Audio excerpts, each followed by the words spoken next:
पढ़ाई में कुछ आता नहीं हो बोलती नहीं। ओके बच्चों चलो किताब निकालो, आज हमें पढ़ना है, ठीक है? और अच्छी गुड हैबिट बैड हैबिट ये सब हमें सीखना है। ओके अब आता है नेक्स्ट डे। ओके यहाँ पे एक टीचर ने स्टूडेंट के साथ कैसा बिहेव किया कि उसकी बात सुनी ही नहीं कि धर्मिष्ठा बहन लेट क्यों आए, टीचर ने कुछ सुना ही नहीं। अब सोचो कि धर्मिष्ठा बहन के दिमाग में क्या चल रहा होगा, क्या वो कल स्कूल आएंगे या नहीं? चलो देखते हैं second day. Pause. Good morning, सब कैसे हाल चाल है? सब अच्छा है? फाइन है, फाइन है। कोई एब्सेंट लग रहा है। देखो आते ही नहीं है, क्या करें? कितना बोलते हैं कि एब्सेंट मत रहा करो, अटेंडेंस लिया करो, एजुकेशन लिया करो, पर आते ही नहीं है। क्या बोलो? आएगा? आ जाओ आ जाओ। अब यहाँ पे मैंने क्या किया कि जो स्टूडेंट एब्सेंट है उसके बारे में मैंने दूसरे स्टूडेंट को भी नेगेटिविटी दे दी, राइट ना? तो अब हम यही बिहेवियर पॉजिटिविटी में कन्वर्ट करते हैं। बस कम है, बैठ जाओ। धर्मिष्ठा बहन आप क्यों नहीं हुए बेटा?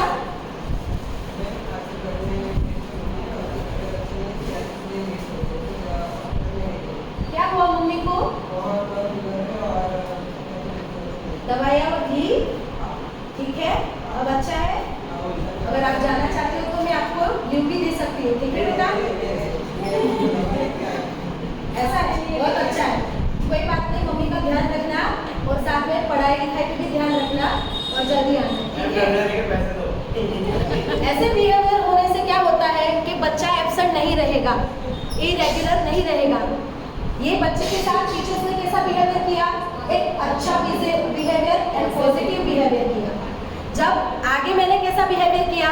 एक नेगेटिव बिहेवियर किया, जिससे स्टूडेंट इरेगुलर होने लगा, ठीक है?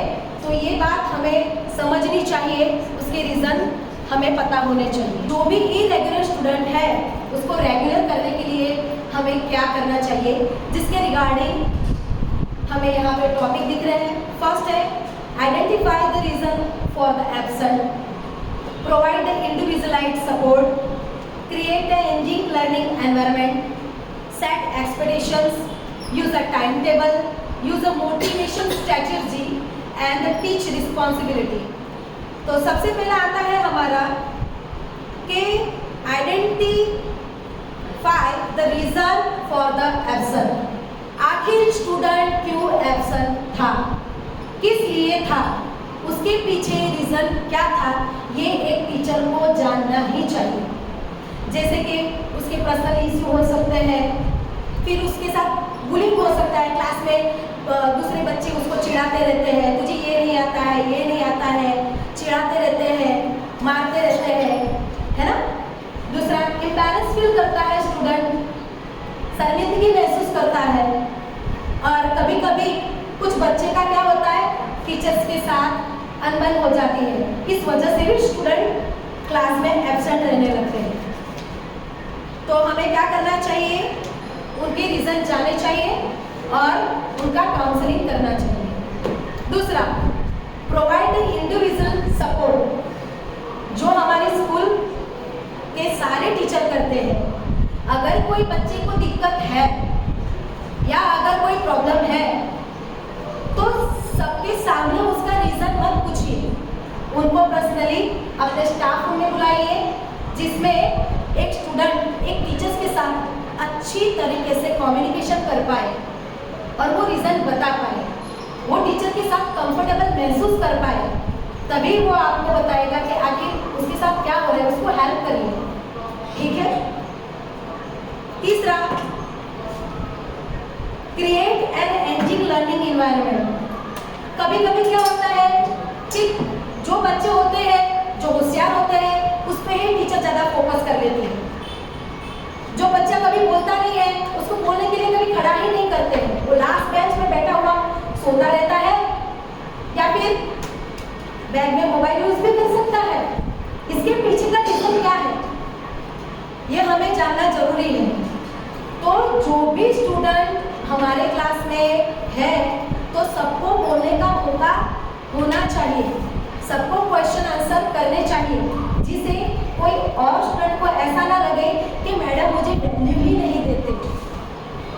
राइट। दूसरा, सेट एक्सपेक्टेशंस। अटेंडेंस की एक पॉलिसी बनाइए। कैसी पॉलिसी कि हमारे क्लास में बच्चा अटेंडेंस उनकी फुल ही हो, स्टूडेंट की अटेंडेंस फुल ही हो। ऐसा इफेक्टिव लर्निंग होना चाहिए, टीचिंग होना चाहिए, जिसे हर क्लास में बच्चा एब्सेंट न हो और प्रॉपर हो। राइट। ऐसे तो देखो तो इरेगुलर में क्या होता है, यूनिफॉर्म कंप्लीट न होना, होमवर्क नहीं लाना, बराबर है, बार बार कहते हुए भी यूनिफॉर्म कंप्लीट न करना। उसके पीछे रीजन क्या है? कभी कभी बच्चे ऐसे होते हैं कि उनकी थोड़ी सी प्रॉब्लम होती है, कोई बच्चे जानबूझ के करते हैं ये सब। तो वो क्यों जानबूझ के कर रहे हैं, ऐसा तो क्या हुआ कि वो टीचर्स को परेशान कर रहे हैं, ये भी जानना बहुत जरूरी है। तो स्टूडेंट रेगुलर हो जाएगा। Use a time table.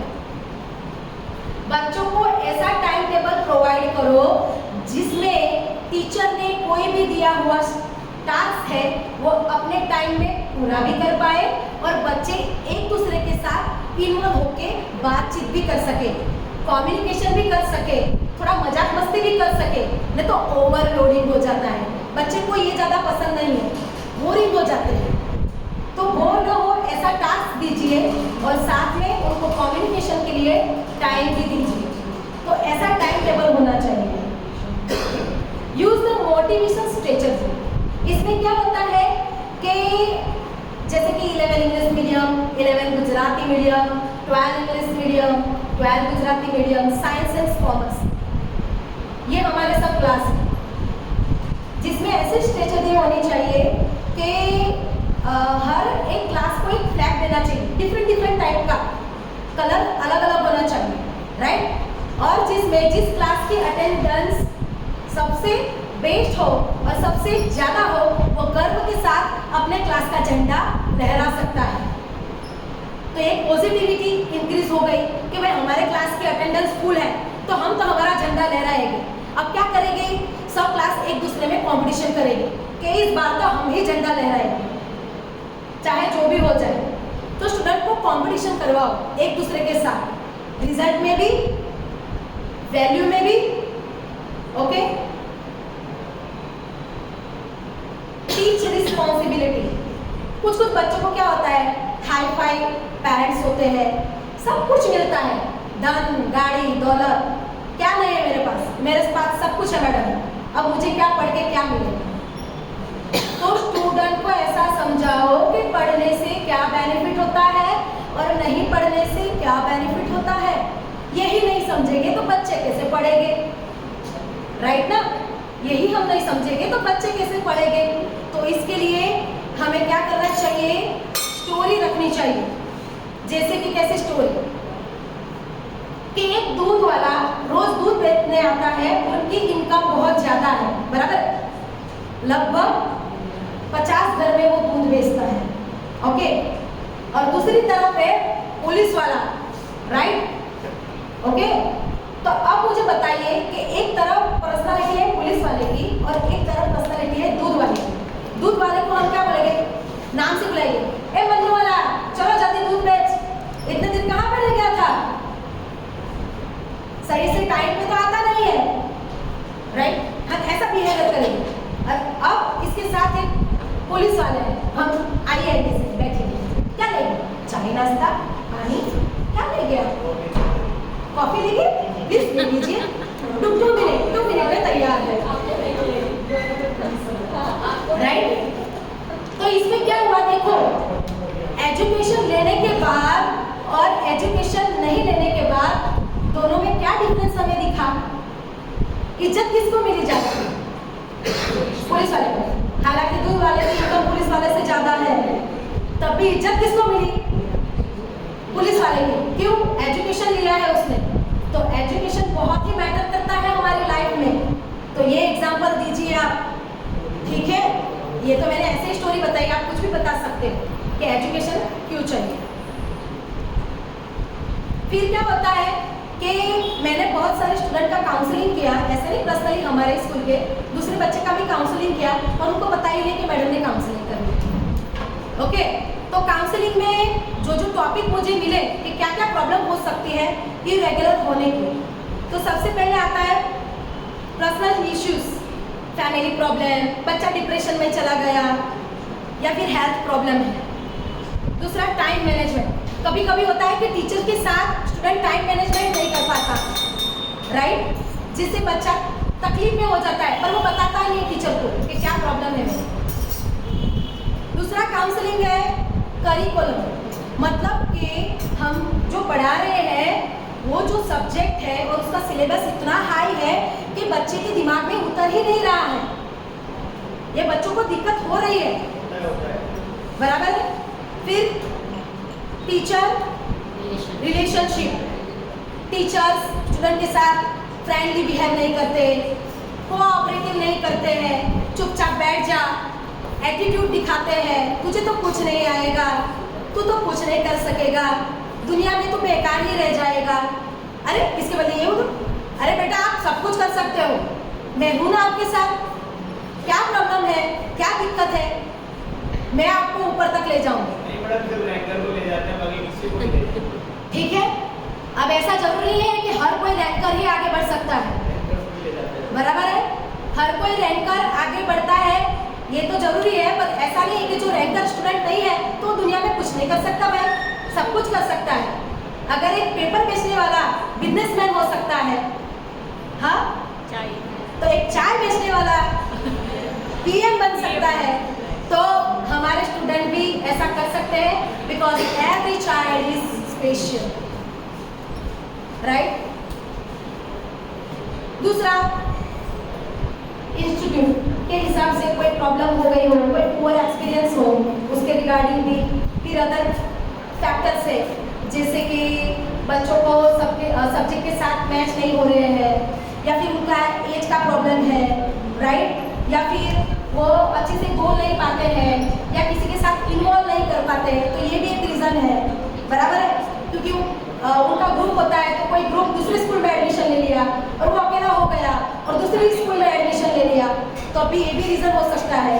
तो पेरेंट्स के साथ कम्युनिकेशन करना चाहिए, स्टूडेंट के साथ कम्युनिकेशन करना चाहिए, जिससे बच्चा इरेगुलर से हटकर रेगुलर हो जाए। और ये कौन कर सकता है? एक शिक्षक, क्योंकि एक शिक्षक कभी साधारण नहीं होता, एक शिक्षक कभी साधारण नहीं होता, असाधारण होता है। प्रलय और निर्माण उसके गोदी में खेलते रहते हैं, पलते रहते हैं, राइट। तो एक छोटी सी पोइट्री में आपको बताना चाहती हूँ, सही क्या है गलत क्या है, सही क्या है गलत क्या है, ये सब पढ़ाते हैं आप। झूठ क्या है सच क्या है, ये बात समझाते हैं आप।